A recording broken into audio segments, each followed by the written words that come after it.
Pronto, já estou ao vivo. Vamos ver quantas pessoas vão entrar nessa live.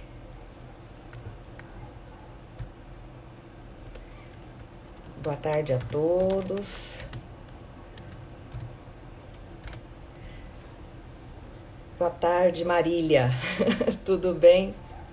Boa tarde, Algacir Piscine. Quanto tempo, Joana? Nós vamos fazer uma live hoje, dando prosseguimento ao trabalho da desembargadora Maria Isabel, na frente da Diretoria das Mulheres da Associação dos Magistrados de Mato Grosso do Sul. E o nosso trabalho hoje vai ser sobre mulheres de carreira jurídica, né? Então, eu acho que vai ser muito bacana. Nós vamos ter uma convidada mais do que especial, que é a Raquel Magrini, uma referência para todas as mulheres, né? Eu acho que é uma oportunidade única que nós teremos hoje para debater com uma pessoa que é fantástica. Olha, Raquel Magrini entrou e pronto. Entrou. Boa tarde, Raquel. Vamos ver se sua imagem aqui já aparece. Está conectando. Ah, pronto. Boa tarde, minha querida. Que bacana te receber aqui nessa sala da Amansul. Mulheres Falam Direito.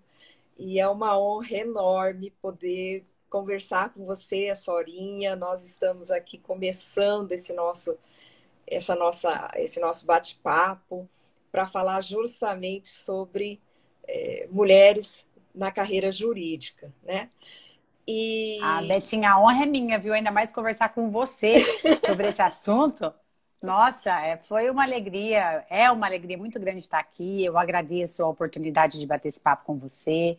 Parabenizo a Mansul, através do seu nome, da desembargadora Maria Isabel, que organizaram essas lives fantásticas durante o ano inteiro, né? Eu acredito que só faltam mais duas, então todas as quintas-feiras a gente acompanhou durante a pandemia essa novidade de estar aqui batendo esse papo. Muito obrigada pelo convite para conversar aqui com vocês. Nossa, eu já tinha planejado assim, uma série de coisas para dizer, mas agora na hora muita coisa foge.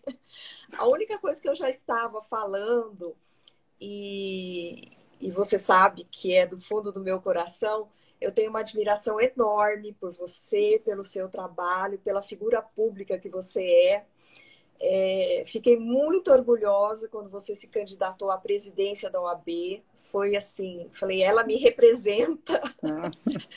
E, enfim, nós estamos aqui para conversar exatamente sobre aquilo que a gente vive no dia a dia e que nossas amigas, nossas colegas de trabalho também vivenciam, né? Os desafios que a gente tem a enfrentar para sobreviver num mundo que nem sempre é feminino, né?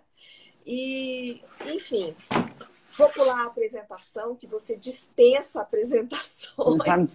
Obrigada, Betinha. Eu só agradeço, viu, muito todas as suas palavras. Eu sei que é de coração, a gente já conversou bastante a respeito disso. E conversar com você tem esse diferencial por tudo que você representa hoje. A gente carece de representatividade feminina, assim, no Utopia. A tua história é maravilhosa. Você traz tudo aquilo que todas as mulheres precisam ver, precisam saber, precisam vivenciar. Eu já falei em outras oportunidades para você, mas quero externar isso aqui publicamente, porque você não se prende a nenhum laço. Você não tem amarras. Então, a doutora Elizabeth procura os sonhos dela, ela sabe que pode continuar e ela segue firme. Assim como na sua vida pessoal, né? Eu conheço, você não era nem casada ainda. É e assim, verdade. Quando você casou, você teve seus filhos tão lindos. Então, todas as rupturas imagináveis de uma mulher, você rompeu todas elas. E a gente carece dessa representatividade, carece de ouvir, sabe? Para que outras mulheres saibam como é bom a Betinha estar na frente de todo mundo enquanto mulher, tirando isso, desamarrando nós e mostrando que é possível. E que a doutora Elizabeth Anache, desembargadora, teve uma história totalmente diferente e digna de registrar. Então, assim, é um bate-papo que eu acho que é fantástico, viu, Betinha? Para todas as pessoas poderem conhecer a tua história. Mas hoje a gente está aqui para falar com você. A Beth está aqui só para bater papo. Não, nós duas, de jeito nenhum. Nós duas. E sabe, Betinha, é isso, é bater um papo mesmo. Para que o que eu vejo hoje é que muitas mulheres acham muito absurdo algumas coisas, né? E que outras vieram com facilidade. E não vem, né? Com facilidade não vem nada nesse momento que a gente está vivendo. Então é necessário mostrar que a gente tem muito que avançar e que cada passo que a gente dá, às vezes a gente anda 10 para trás, né? Com certeza. Mas vamos falar então sobre as carreiras jurídicas, né? Eu quero começar com uma carreira que eu já exerci, que é a advocacia. Dentre as carreiras jurídicas, a que é mais numerosa, tem mais de 2 milhões de advogados inscritos na OAB. Esse cadastro, o Cadastro Nacional é atualizado todos os dias. Eu consultei hoje, tinha 2 milhões...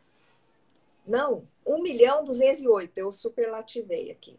1.208.000 advogados no Brasil, dos quais 602.000 são mulheres, né? Uma proporção de quase 50%, 49,8%.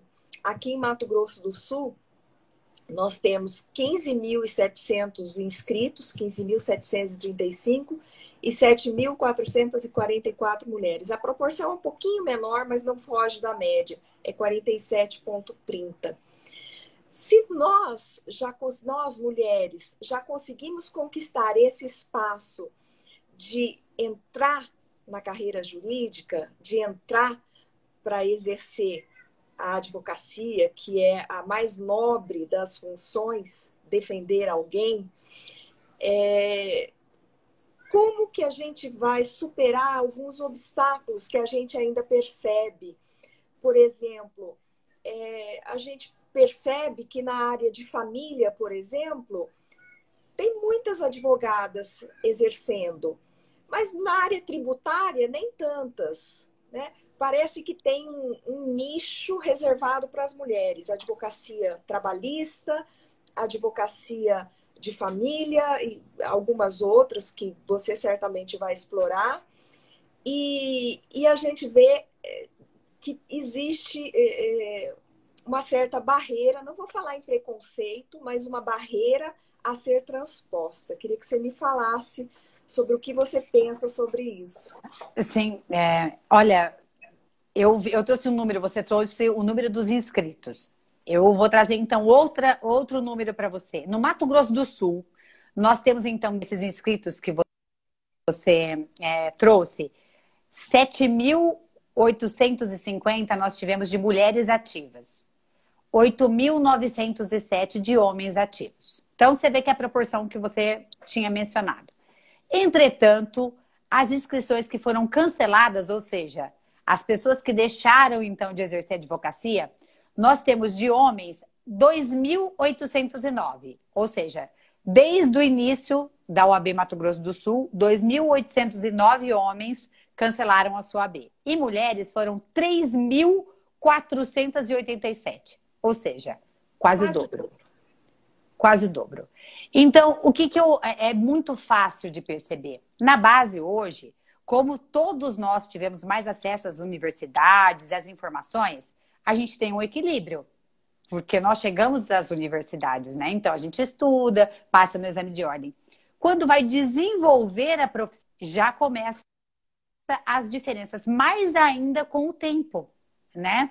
Então, nós não conseguimos permanecer na advocacia por tanto tempo quanto os homens.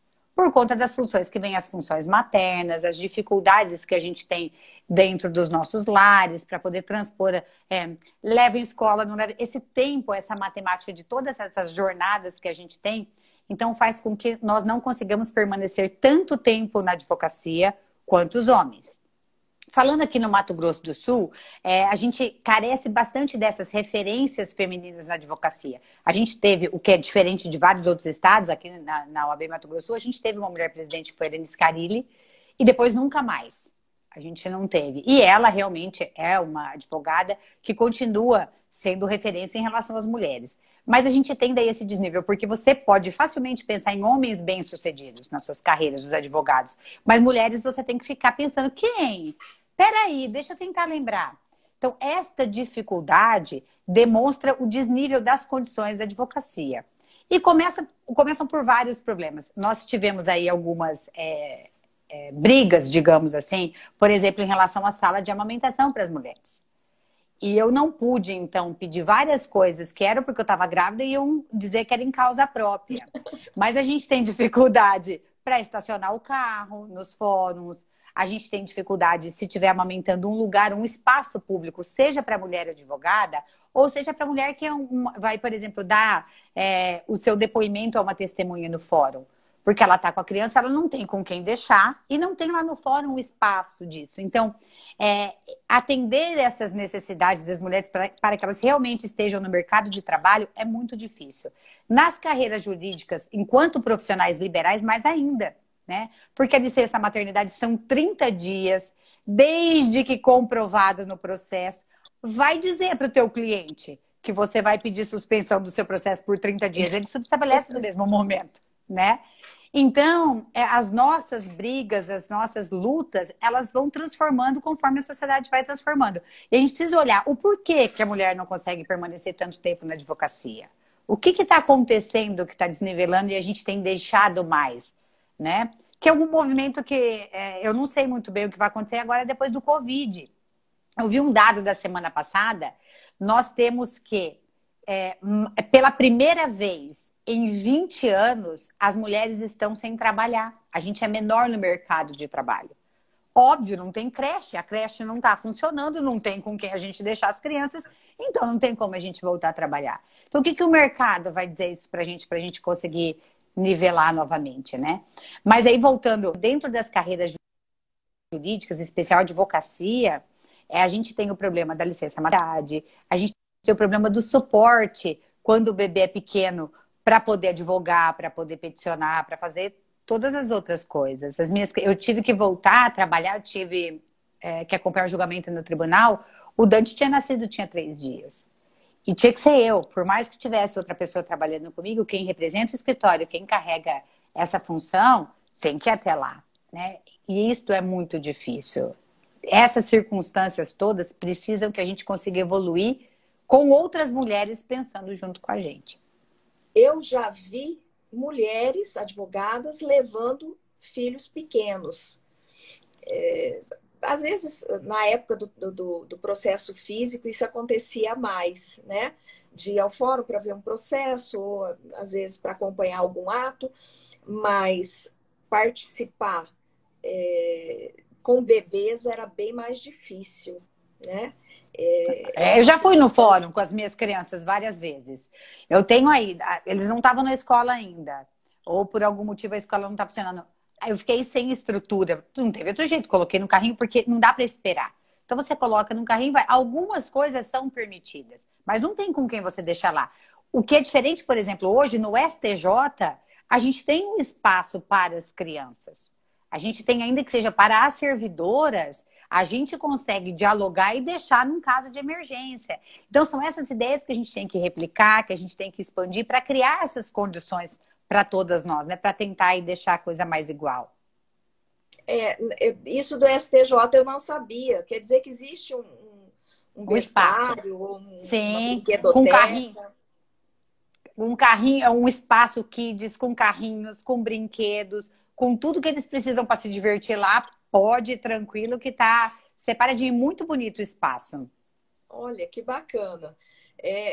Muito, não sei, isso às vezes é muito utópico, porque a gente hoje precisa de estruturas básicas, né? Por exemplo, nós ainda não temos salas apropriadas para o depoimento especial em todas as comarcas de Mato Grosso do Sul, que é algo assim fundamental, né? O depoimento especial de crianças e adolescentes vítimas de violência, né? Física, psíquica, enfim, ou testemunhas. E a gente faz o depoimento especial no estado inteiro, mas nós não temos as salas montadas para depoimento especial em todos os lugares. Aos poucos está se chegando ao número ideal, que é 100%. mas nós não temos isso. Então, em escala de prioridade, eu percebo que a administração opta por atender essas questões que são mais prementes, mais urgentes. Mas o fato de criar um conforto para quem a gente trabalha, porque, na verdade, não existe juiz sem advogado, né? Não existe promotor sem advogado, não existe servidor do fórum se não tiver um advogado para propor a ação, né? Então, é interessante a gente pensar nesse tipo de pequenos detalhes que eles são esquecidos, são deixados para trás. Mas você quer ver um exemplo? É o ponto que você colocou agora. É alguém pensando nisso? Aqui, na sala do fórum da UAB, nós temos duas salas. Nós temos a sala externa, que é onde o advogado peticiona, enfim. E nós temos uma outra que só fica o galpão. Para mim, aquilo ali sempre teve que ter um espaço para que a gente pudesse... Tem uma cadeira que os homens usam muito para engaixar o seu sapato, enfim. A cadeira tem que permanecer, porque ela é realmente utilizada. Mas por que não dividir o espaço? Pensando não só na mulher advogada, mas em toda uma questão de pontuar. Em Dourados, o presidente da OAB de lá é o Alexandre Mantovani. Ele criou uma sala de amamentação dentro do fórum lá. Olha! Então, e aí colocou a divisória para poder isolar. Então, é pontuar e evoluir. Não precisa que seja a ideia de um ou de outro, ou seja, do Tribunal de Justiça, ou seja, do diretor do foro, ou seja, da OAB. Mas é pensar em conjunto o que é isso. Todo mundo dá uma utilidade e olhar para o coletivo, que eu acho que é o coletivo em si, né? Não é uma parte ou outra. É a mulher advogada enquanto 50% da população. Que as pessoas têm dificuldade de ver isso, né? Nós somos 50% as mulheres. Então a gente tem que alcançar. Mais. É 50,0, chega a 51%. Então, por que tem não? Mais escolaridade que o homem, tem uma longevidade, né? Pagamos os nossos impostos, assim como eles. Então, por que não pensar? Então, se eu tenho um ambiente dentro do fórum, que é a sala do OAB, onde eu tenho a cadeira que pode atender os homens, por que não ter um espaço que eu possa atender as mulheres? Então, é esse raciocínio que eu acho que ele precisa ser transformado. Não é uma conquista nossa, é uma exigência, assim como eles exigem, né? É um acolhimento das situações. E esse olhar, ele vai evoluindo. E não vai ser do dia para a noite, que foi, como você colocou agora, acolher, ter a sala para a vítima. Quem falava isso há 10 anos atrás? Né? E aí a gente vê explodindo em todas as redes sociais e tudo o que aconteceu com a Mariana Ferrer agora anteontem, essa necessidade desse acolhimento, que nós não falávamos antes disso, né? E agora passa a ser uma exigência. Precisamos acolher as nossas vítimas. E aí, Betinho, eu queria aproveitar a deixa para dizer o seguinte, Mato Grosso do Sul é uma referência internacional em alguns tratamentos que foram feitos na Casa da Mulher Brasileira, por exemplo. Sim, sim. Ano passado, eu hoje presido a Associação Brasileira das Mulheres de Carreira Jurídica. Vamos falar dela daqui a pouquinho. E aí eu estive lá na ONU falando sobre a Casa da Mulher Brasileira e este acolhimento. Este acolhimento, então, de saber a vítima vai chegar, como ela vai ser recebida? Como ela vai ser acolhida? Ela vai poder falar? Não vai poder falar? É um treinamento constante, não tem que ser só uma turma. Esse acolhimento tem que ser constante. Eu me lembro daí, já para te devolver a palavra, este caso da Mariana me fez lembrar aquela série do Netflix que chama Unbelievable, né? Inacreditável. A menina foi estuprada, ela contou na polícia que ela tinha sido estuprada. Já no primeiro dia, eles fizeram ela repetir a história 6 vezes. Você imagina a vítima revivendo aquilo 6 vezes. É uma história verídica, é uma série interessantíssima por isso. Como tem sido o acolhimento das mulheres que são vítimas de violência em geral, física, doméstica, enfim. E este treinamento tem que ser constante. Não, com certeza. Esse caso específico que está bombando, todo mundo está falando a respeito, é lógico que hoje já surgiu uma outra versão, no sentido de que aquilo é só um pedacinho, mas é um pedacinho ruim demais. É algo que é impossível. realmente é unbelievable. E a gente tem que ter esse cuidado com a vítima de uma forma geral, né? Não pode deixar a pessoa sair com a impressão de que não foi bem atendido, de que não valeu a pena tentar exercer seus direitos, né? E isso em tudo, inclusive na hora de criar espaços adequados para que as pessoas cheguem nos espaços que vão exercer as suas profissões, né? Sim. Enfim, eu acho que foi uma deixa boa também para a gente falar. É isso que eu acho, assim, esses momentos a gente tem que utilizar para mostrar o que a gente não vai mais admitir.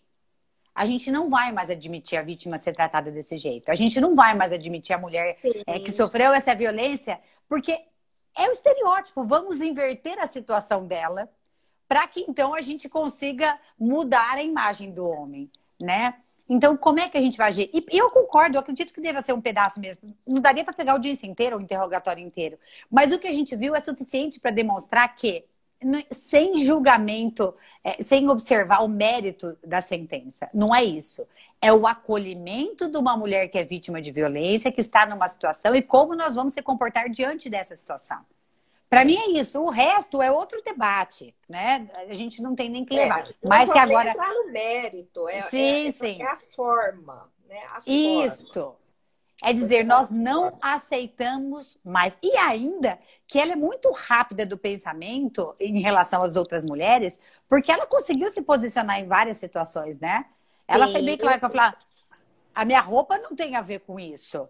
Então, ainda que seja uma moça esclarecida, que tem acesso a informações, é difícil, imagina, para aquelas que não têm. Mas, Raquel, eu vejo, eu estou agora julgando em Câmara Criminal, a gente está desviando um pouquinho, né? Mas sim. Eu percebo demais, não é uma vez ou duas, muitas vezes. Às vezes é estupro de vulnerável, criança de 8 anos, 9 anos, ou até menor. Ah, mas ela quis, ela me provocou. Né? Temos vários casos. Em muitos deles, a primeira tese é a negação, né? A negativa de autoria, dizer que não existiu, que isso é mentira. E a segunda é atribuir a culpa do ato à mulher, né? No caso, a criança, né? Então, tem sempre essa questão como diz bem a Denise, que está falando aí agora, violência de gênero, né? Processual. Né? Estamos diante de um caso assim, claríssimo. E justamente por isso que a gente faz, no caso de crianças e adolescentes, já é assim, um fato bem lei, né? Então é um procedimento já solidificado. A gente isola a criança e o adolescente para que ele seja ouvido uma vez. Não precisa ser revitimizado. Ele é ouvido numa sala separada por um entrevistador que faz um treinamento bem acurado para fazer aquele serviço, que sabe dialogar, que sabe ouvir, tem a forma correta, tem o protocolo, né, de como atender esses casos. O juiz, o promotor, o advogado, o defensor, quem quer que seja, o assistente de acusação também, todos ficam numa outra sala só ouvindo, acompanhando. Ninguém interfere. No final, se alguém ainda tiver alguma dúvida a tirar, alguma dúvida a sanar, o juiz entra em contato com o entrevistador e dá a esse entrevistador a oportunidade de conseguir mais esclarecimentos, se houver necessidade. Se não, é aquilo. Não é uma coisa traumatizante, como infelizmente ainda acontece.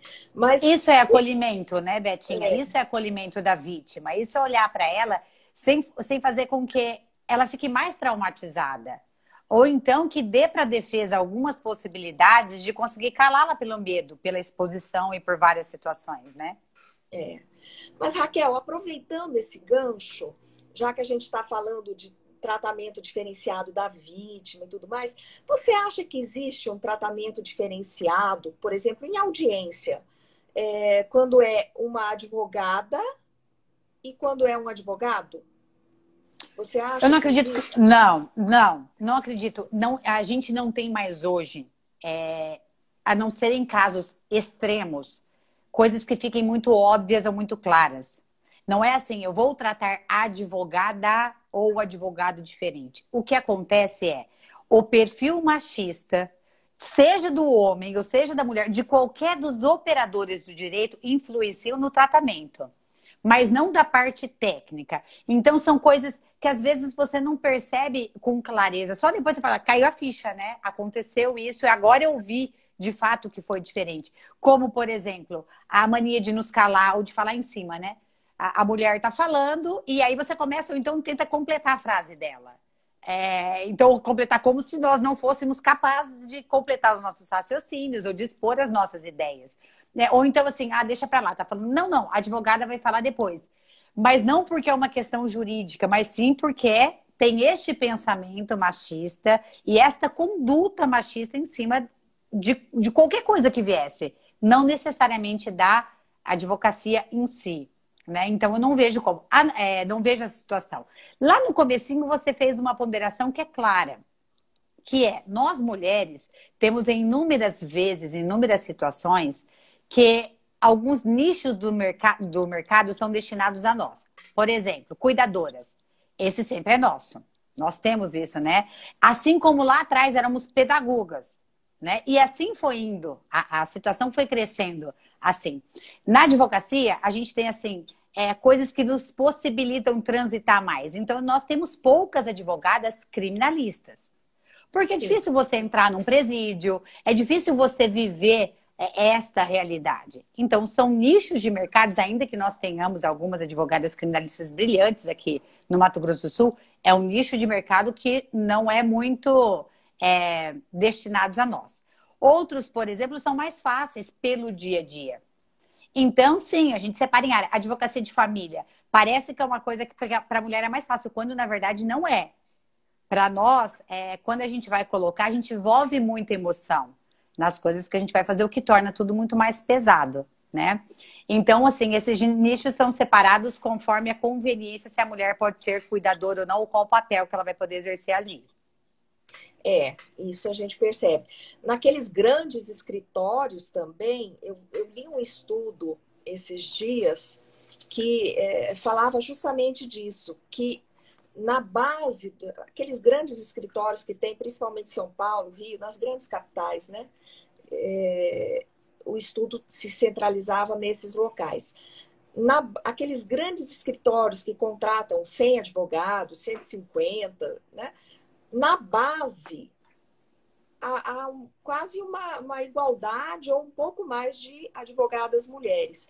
Mas na hora de galgar postos de referência, ou mesmo conseguir a sociedade, os advogados é que sobem mais. Os advogados é que conseguem alçar esses postos de uma forma bem mais tranquila. A mulher não, ela fica só naquela posição em que ela não tem tanto poder de mando, né? Mas isso começa com a licença maternidade.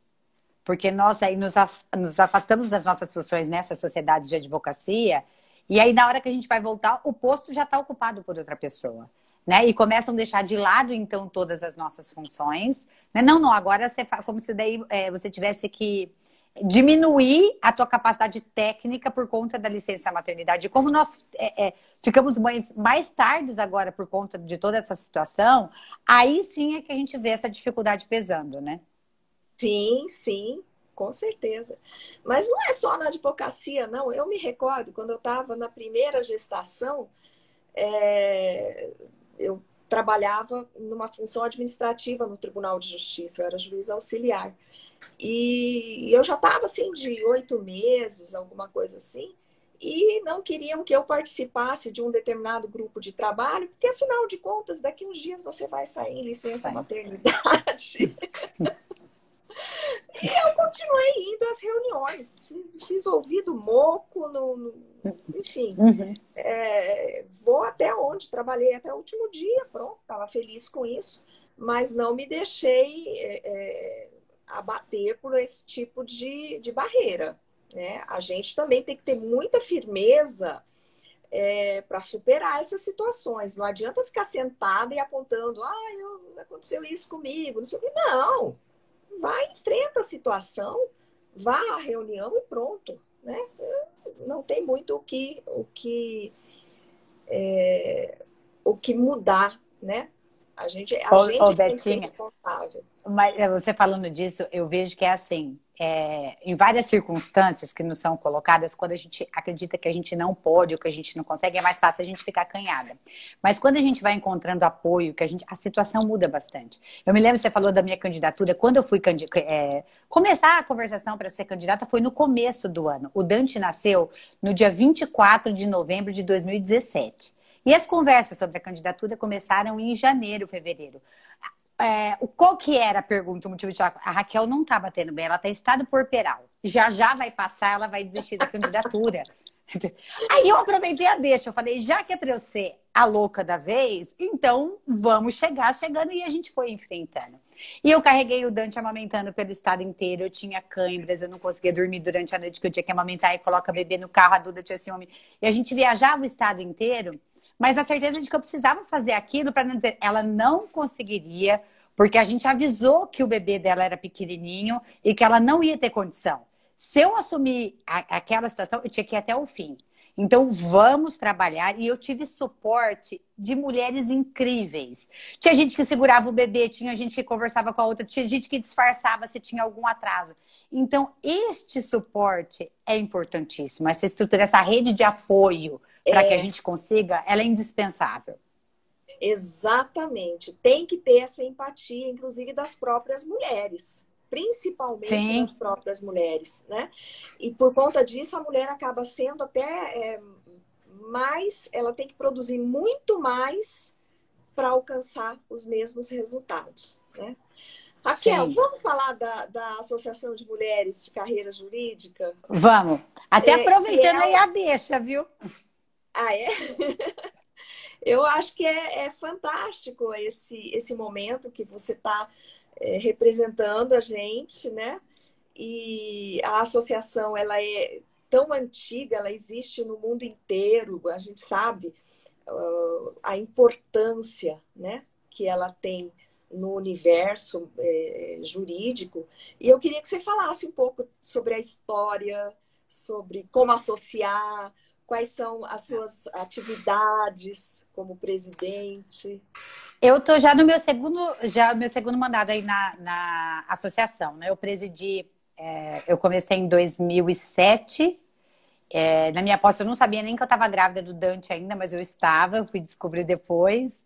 E agora, então, termino nós estamos em 2020 e 2022. A associação, ela nasceu internacionalmente em Paris, em 1928. Então, as primeiras advogadas sentiram a necessidade de unir para conseguir, desde a briga do voto, né? Quando a gente precisava votar, então a associação já estava lá participando. No Brasil, ela foi criada em Minas Gerais em 1985. E aqui no Mato Grosso do Sul foi em 11 de setembro de 91. Então, a Associação Brasileira de Mulheres de Carreira Jurídica de Mato Grosso do Sul é vinculada à Nacional, que é vinculada, então, à Federação Internacional das Mulheres de Carreira Jurídica. A Federação Internacional, nós temos o assento na ONU, eu até anotei aqui, de 1961, o status consultivo. Nós somos também vinculados, a gente colabora com a Unicef, com a Unesco, enfim. É uma associação que realmente quer trabalhar nesse desenvolvimento das mulheres de carreira jurídica. Ano passado, eu tive a oportunidade, foi uma honra muito grande de representar a Federação Internacional no encerramento dos debates da ONU, que, como eu falei lá no começo, a gente chama de General Discussion. E lá, o Brasil é referência em alguns dados e em várias situações. E essa diferença que traz do Brasil que me choca muito. Ao mesmo tempo que nós somos referências, porque já tivemos mulheres presidindo o Brasil, presidindo o STF, STJ, Procuradoria-Geral da República, enfim. Nós temos a mulher que está lá do outro lado, completamente afastada dessa realidade. Então, nós temos ideias inovadoras, a gente consegue implementar muita coisa, mas tem uma desproporção maior do que em outros países. Hoje, aqui no Mato Grosso do Sul, a associação, além de trabalhar e dar esse suporte, eu vejo que a gente promove muito debate, tentamos levar para as outras pontas essas mulheres que estão mais distantes, desde palestras em bairros, a dar encaminhamento para a Defensoria Pública. Nós temos ótimas parceiras. Quantas vezes eu já não liguei na Defensoria Pública dizendo: acode, tem uma fulana lá precisando disso, não está conseguindo no site. Então, a associação ela trabalha muito nessa parte de prestar essa assistência, esse esclarecimento. Nós também auxiliamos aí com esse suporte. Eu mesma tive muito suporte durante a minha gestação, depois da gestação, na minha candidatura. Ainda que, muito interessante que no grupo, a gente tinha uma consciência que nós precisaríamos estar em todas as chapas. A gente precisaria estar na minha, porque a gente precisa de representatividade em todas elas. Sim, ninguém tem a segurança de que vai entrar numa eleição para ganhar. Não é assim, entra para ganhar, mas não tem a certeza. Né? Sim, e que nós precisamos estar representadas em todos os lugares. Exatamente. Eu acho que essa consciência que faz muita diferença. Então, hoje, por exemplo, com todas essas discussões, a gente vê aí uma mobilização dessas mulheres quando tem alguns assuntos, e muitas vezes silenciosa. Você trabalha ali, a outra está sabendo lá, está sabendo que a outra precisa de suporte. Então tem sido assim um prazer trabalhar, e são mulheres que querem fazer a diferença.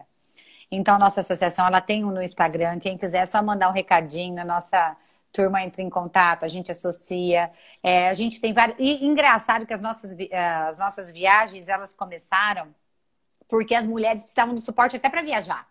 Né? Porque não podia viajar sozinha lá em 1930, 40. E aí a associação tinha isso. Hoje, a atual presidente é a doutora Osvalda Joana, ela é moçambicana. Ela já foi presidente, então, da Suprema Corte de lá, é ministra da Suprema Corte, até embaixadora em várias situações. É uma mulher excepcional, que tem uma cabeça e uma capacidade de conseguir equilibrar situações que poucas vezes eu vi. Então tem sido muito bacana o trabalho delas lá e o trabalho delas aqui. E é bem interessante porque a gente consegue estabelecer um forte vínculo, especialmente por conta da língua portuguesa, né? Eu sei que nós temos um vínculo muito grande com a presidente da federação. E, enfim, e é uma referência para a gente. Né? Sim, sim. E como que faz para associar? É só hoje nós temos. Então, lá no Instagram, tanto no Instagram quanto no Facebook, é só mandar mensagem por ali. Ou então lá também tem os telefones, entrar em contato que a gente manda ficha. Nós sempre nos reunimos nas últimas sexta-feiras de cada mês. Por conta do Covid, ficou comprometido, a gente fez então as nossas reuniões virtuais. Mas a gente quer voltar agora no final do mês de novembro a se encontrar presencialmente de novo. Ai, bacana. E eu tenho assistido também algumas lives que vocês produziram nesse período, né? Sabe que teve muito bacana, Betinha? Muito bacana mesmo, que aí foi pela BMCJ Nacional. A gente teve o primeiro curso de formação para as mulheres, formação política para as mulheres. Então, foi feito, mais de 400 mulheres se inscreveram e participam. Ontem foi a última aula. Foi sensacional. Então, a associação conseguiu levar para essas candidatas, desde a necessidade de como se comportar, do auxílio da parte jurídica, das referências, da representatividade. Foi um curso muito bacana. Esse ano que teve eleição, a nossa presidente nacional, a doutora Manuela Gonçalves, ela conseguiu chegar em todas as pontas, em todos os estados, levando isso para todo mundo. Foi sensacional. Sim, porque a gente reclama tanto da ausência de espaço, de poder, para o gênero feminino, mas a gente tem que viabilizar isso, né? Então, hoje nós temos proporcionalmente o quê? 15% da Câmara, do Senado, é formado por mulheres. É aquilo que a gente disse, a parcela da população é muito desproporcional. 51% da população formada por mulheres, a gente não consegue formar nem 30%, que é a cota, né? Sim. E veja bem, se a gente não se dispuser a explicar como ocupar esse espaço, a dar o suporte, talvez a gente não consiga tão cedo alcançar o mínimo de igualdade, né? Na nossa Assembleia, a gente não tem nenhuma deputada. Na Câmara dos Vereadores, a gente teve um retrocesso. Nós só temos 2 hoje, né? Então, é muito difícil a gente tentar entender sem conseguir auxiliá-las. E aí, agora, até falando disso, eu vejo que a mesma coisa acontece com aquelas mulheres que estão sem a informação. Elas não sabem como se aproximar dessa informação. Então, hoje, esse distanciamento que eu falava há pouco do radicalismo, né? No Brasil, a gente tem as mulheres que são muito instruídas, resolvidas, são referências internacionais e a outra que não tem. Como aproximar tudo isso que a gente já tem dessas informações para essas outras mulheres? Esse eu acho que é um desafio que vai passar pela eleição desse ano, né? Sim, é uma prova de fogo. Agora Sim. A gente vai ver qual que é a nossa capacidade. Porque a primeira vez que nós tivemos as cotas de gênero, a diferença tem sido pequena. Nós não estamos conseguindo fazer com que isso se torne realidade, né? Então, primeiro o Supremo mudou, disse, olha, não basta ter um número X mínimo de candidatos por gênero, nós temos que ter também o recurso partidário, nós temos que ter proporção na repartição do tempo de TV, de rádio, na propaganda, enfim, nós fomos tendo o suporte que o Poder Judiciário proporcionou com essas decisões. É lógico que sempre provocado, nunca de ofício. Mas veja como é interessante que a gente tem que investir, tem que dar a oportunidade. E veja que interessante também o seguinte, algo que eu estava conversando, uma vez eu ouvi uma fala da Renata Gil, que é a presidente da Associação dos Magistrados Brasileiros, nossa primeira presidente também. Ela é uma mulher espetacular. Espetacular. Estivemos juntas com ela, né, ano passado, sim. naquele evento da Diretoria da Mulher da Mansur, que foi fora de série. Foi. E ela falava justamente isso. Olha, até que eu cheguei, para eu chegar aqui, a esse ponto, eu tive que me desdobrar muito. Por quê? Porque existe um espaço que a gente não consegue transpor. Por exemplo, política se faz depois das 18 horas. E a gente vai para casa cuidar das crianças, né? Então é uma certa dificuldade. Mas deixa eu te perguntar. Deixa eu só te colocar um dado de primeiro. Até a gente está tentando ver como é que a gente vai concretizar isso. Foi uma ideia que surgiu com outra associada, que é a doutora Alicia Dolfazeni. A ideia é o seguinte: a gente está bolando um mandato de segurança para que a gente consiga que os partidos tragam com clareza para quais mulheres e qual foi o valor que eles destinaram nos 5%. Porque a gente teve aquela decisão, então, e nós estamos vendo aí mulheres reclamando à torta direita que não estão tendo acesso a esse dinheiro. Para que demonstre que ele foi dividido com equidade entre as mulheres, a gente quer, então, essa transparência, porque a mulher ela não tem. Aqui no Mato Grosso do Sul, independente, mais uma vez, da discussão dos fatos em si, a gente teve uma mulher que denunciou ser vítima de violência política contra a mulher por conta daquela discussão com o candidato a prefeito do partido dela, né? E o que ela reclamava ali? Eu não estou tendo acesso aos 5%. Eu tenho direito... Então, como é que os partidos estão dividindo esses 5%? Então, qual é a nossa ideia? Entrar com mandado de segurança pela associação para que os partidos demonstrem aonde estão sendo alocados os 5%. Que daí a gente consegue, então, imaginar ou pressionar em algum sentido que essa divisão seja igual, né? Por quê? O fato é que partido que apresentar prestação de contas sem cumprir as suas obrigações em relação ao gênero, esquece. Mas sim, a prestação de as contas rejeitadas e vai ficar sem acesso ao fundo partidário e ao fundo eleitoral. E mais, vai ter que devolver dinheiro que destinou de forma errada. Não, mas aí eu não tenho dúvida, é legal. Mas olha só, por que quer fazer um trabalho preventivo? Por que a fulana recebeu mais do que a ciclana? Ela realmente tinha mais condições? Então, essa análise, quando ele vai demonstrar por que uma ganhou 100, a outra não ganhou nada, a outra ganhou tanto. Porque também não adianta a gente deixar para ele a discricionalidade de uma mulher que não é candidata de verdade e que pode desviar esse dinheiro para outro lugar. Então, a prestação de contas ela vai ser clara. Eu coloquei na candidatura da fulana. Mas essa fulana, ela era candidata? Você viu mesmo as coisas dela acontecendo? Então, não é a prestação de contas formal, mas aquela finalidade para que era o dinheiro. E aí a gente vai fechando. A tentativa é começar a fechar as portas para que aconteçam as candidaturas laranjas. Sabe? Sim, é saber, para que todo mundo saiba de fato o que está acontecendo e que a gente está de olho em relação a isso. Essa é a finalidade. A prestação de contas vai acontecer, obviamente, mas é pressionar nesse sentido. Porque hoje na associação nós temos 3 candidatas mulheres. Qual é o nosso compromisso? Mostrar as propostas delas e colocar, então, a oportunidade de você escolher mulheres. Você pode escolher o seu candidato onde você vai, mas você tem pela associação 3 mulheres que são fantásticas e estão lá se apresentando. O que mais a gente pode fazer por elas? Como é que a gente pode impulsionar essas candidaturas femininas? Então, é onde a gente está tendo as ideias e buscando para que a gente consiga, então, incentivar e ver se faz. Nossa meta são 10 mulheres, no mínimo, esse ano. Não sei quantas a gente vai conseguir, mas que a gente vai mudar o cenário, a gente vai.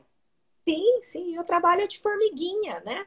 Cada um que passa essa ideia para frente consegue um leque muito maior de abrangência. Né? Eu acho que é justamente isso. Enquanto a gente não fala, as coisas não acontecem. A gente tem que falar. Exatamente. Né? Então, realmente é icônico isso. Vamos ver qual que vai ser o resultado. A briga vai ser grande. Me diz uma coisa. Agora, entrando em outra seara, porque a advocacia é a maior onde tem o maior número, né, de mulheres nas carreiras jurídicas, dentre as carreiras jurídicas. Mas nós temos hoje muitas que optam por fazer carreira pública, né? Delegada de polícia, promotora, defensora, procuradora, juíza, enfim, procuradora da República, enfim, nós temos muitas mulheres que optam pela carreira pública. E como que você tem visto o acesso? Primeiro, se você acha importante, por exemplo, a gente ter a discussão nos pontos do concurso a respeito de políticas de gênero, a respeito de igualdade de gênero. E outra coisa, se você acha interessante, por exemplo, a gente ter dentro da banca, integrando a banca também, pelo menos um elemento feminino. Eu acho que é indispensável.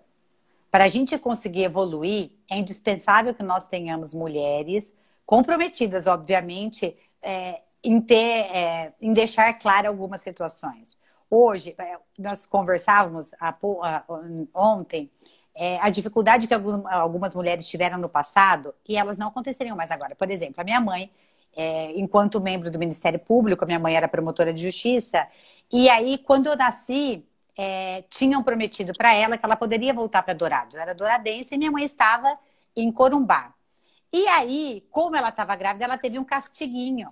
Ela não pôde voltar. Então, logo depois da licença maternidade, o compromisso que ela assumiria Corumbá, mas que depois ela iria ser transferida, não se efetivou. Então, eu tive recém-nascida que ir para Corumbá. Só que eu era muito alérgica a pernilongo e lá em Corumbá, quem conhece sabe bem o que a gente está falando dos pernilongos. Como era bebezinha, aquilo ficou em carne viva, não podia passar repelente, enfim. Eu fui desmamada porque minha mãe teve que voltar para Dourados, deixar que eu ficasse com as minhas avós à época e aguardando, então, a transferência dela para Dourados. E depois disso, em várias discussões, o que ela falou claramente, minha mãe hoje já é falecida, mas ela falou à época que era uma penalização pela licença maternidade. Isso não é raro. A gente vê em várias situações e por vários comentários assim, puxa, mas a fulana já está de novo de licença maternidade. A gente está no prejuízo, né? Ela já teve... Como se a licença maternidade fosse o que é o problema do universo, né? Todo problema que tem quando a gente é mãe, ele é decorrente disso.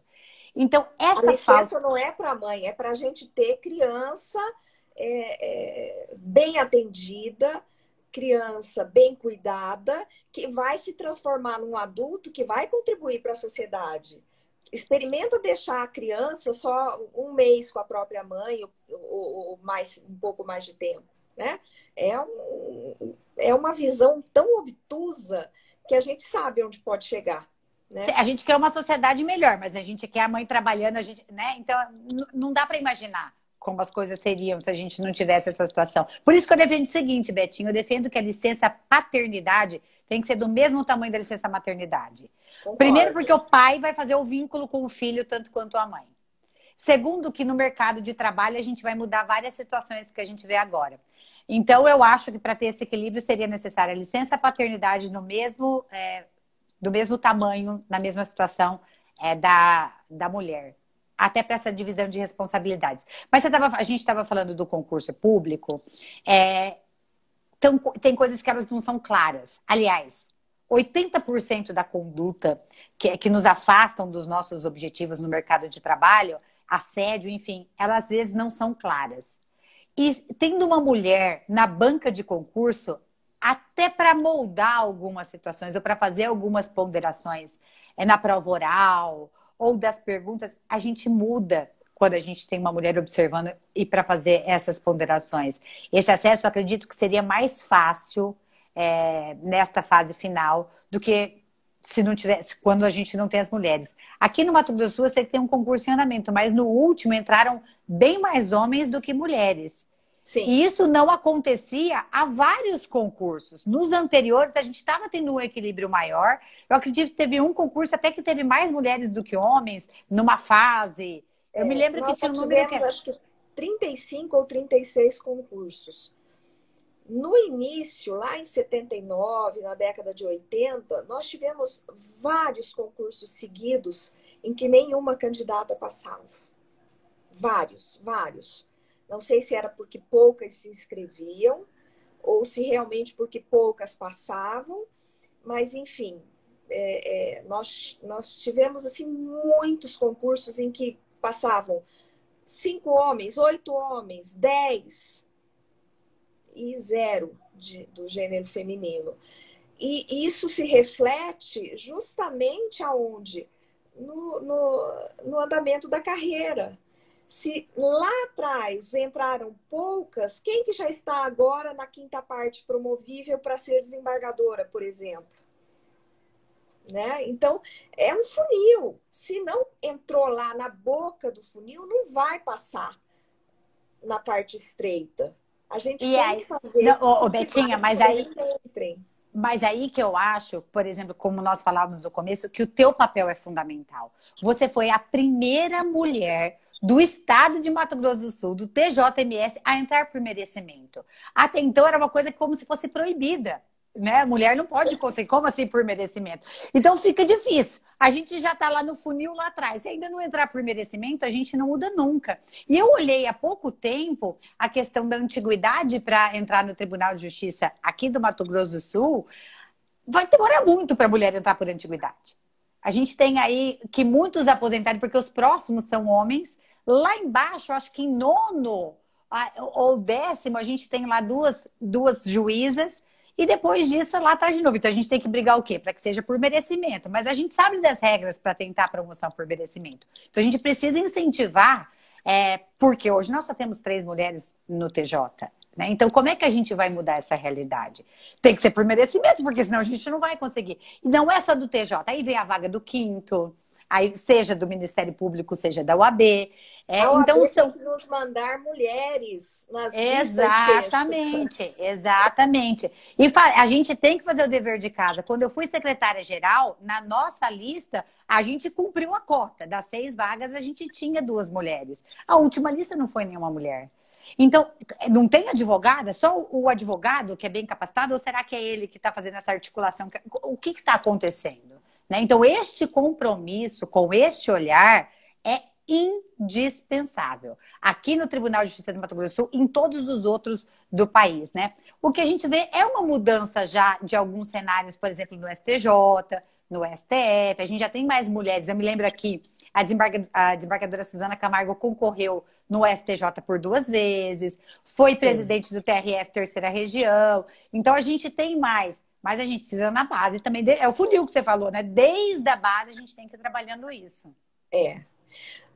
Nós estamos, Raquel, foi tão rápido o nosso tempo, né? Que nós temos praticamente 5 minutos para encerrar.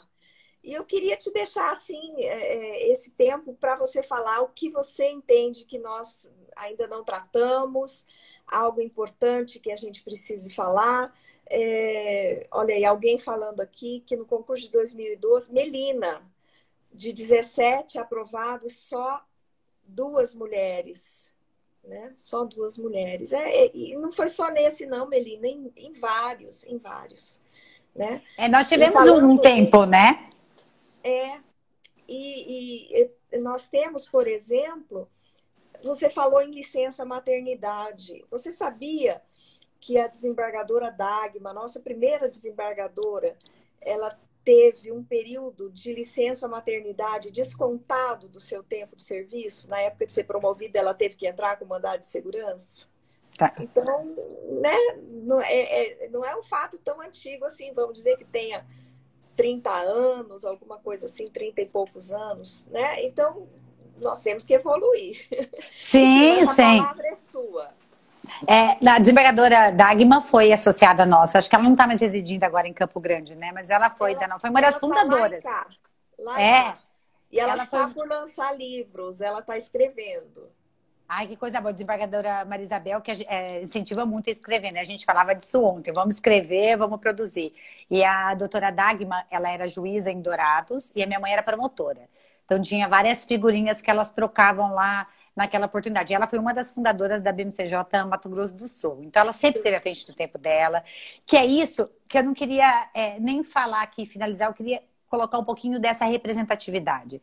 Veja, a primeira mulher que foi desembargadora aqui no Mato Grosso do Sul, várias vezes, a gente sabe disso, que eles queriam colocar, não, a Dagma não dá. Não. E ela sempre lutando e buscando o que ela queria. E chegou. Né? Ela conseguiu colocar o limite dela, ela conseguiu avançar e conseguiu conquistar as coisas dela. Você, além de ser a primeira mulher a ser promovida por merecimento, tem outras coisas. Eu me emocionei tanto, eu chorava na tua posse. Porque estar dentro do Tribunal de Justiça com 2 crianças, aquilo para mim era de uma beleza, sabe? Porque você é uma mulher que chegou lá levando os filhos pequenos, trazendo essa novidade, trazendo a família perto de você. As escolhas, você nunca, como eu disse no começo, você nunca se amarrou. Não. Você nunca se prendeu a qualquer estereótipo que quisessem colocar em você. Você fez as suas escolhas e ali você chegou enfrentando o que tinha que enfrentar, mas não limitando ou se limitando pelas linhas que os outros queriam impor a você. Então, quando eu sentei ali, ouvindo o teu discurso, olha que eu me lembro com precisão, Betinha, quando você disse assim, eu estou passando por este caminho, eu não vou passar de novo. Me arrepia de lembrar. Então, realmente, você estava passando, você estava abrindo este caminho para que outras mulheres, utilizando... essas mulheres. Olha lá, fala assim, ela tá lá, ela conseguiu, ela não ser presidente. Essa carência de representatividade que acalentou o meu coração, você tá ali representando a gente, sabe? Abrindo esse caminho, iluminando, trazendo criança, mudando o jeito de ver aquele Tribunal de Justiça. Esta é a nossa realidade. Para mim, este é o nosso momento. Então, assim, eu sou de uma gratidão por ter participado daquele momento, disso ali. Eu chorava, o coração falou, Raquel, parece que é você que está tomando posse. Eu falei, eu não sou mais a Betinha como se fosse eu, porque ela me representa, ela nos representa. Então, Betinha, você é uma mulher que está levando todas as oportunidades. que o Tribunal de Justiça do Mato Grosso do Sul é referência nacional nas questões e pautas de gênero. A gente sabe disso e tem que registrar, mas você está à frente de tudo isso. Então, obrigada por nos representar com maestria, obrigada por iluminar, por ser a primeira a passar nesse caminho, lembrando, olha, eu estou passando, mas venham. É uma honra poder estar aqui compartilhando isso com vocês. Que venham. Obrigada pela oportunidade, viu? Eu é que te agradeço pelas suas palavras. Eu tô quase assim, eu tô me segurando aqui para novamente não chorar. Mas olha, nosso momento foi maravilhoso. Um beijo para você. Um beijo, obrigada pela oportunidade. E tudo de bom. Igualmente, um beijo grande para todo mundo. Tchau, tchau.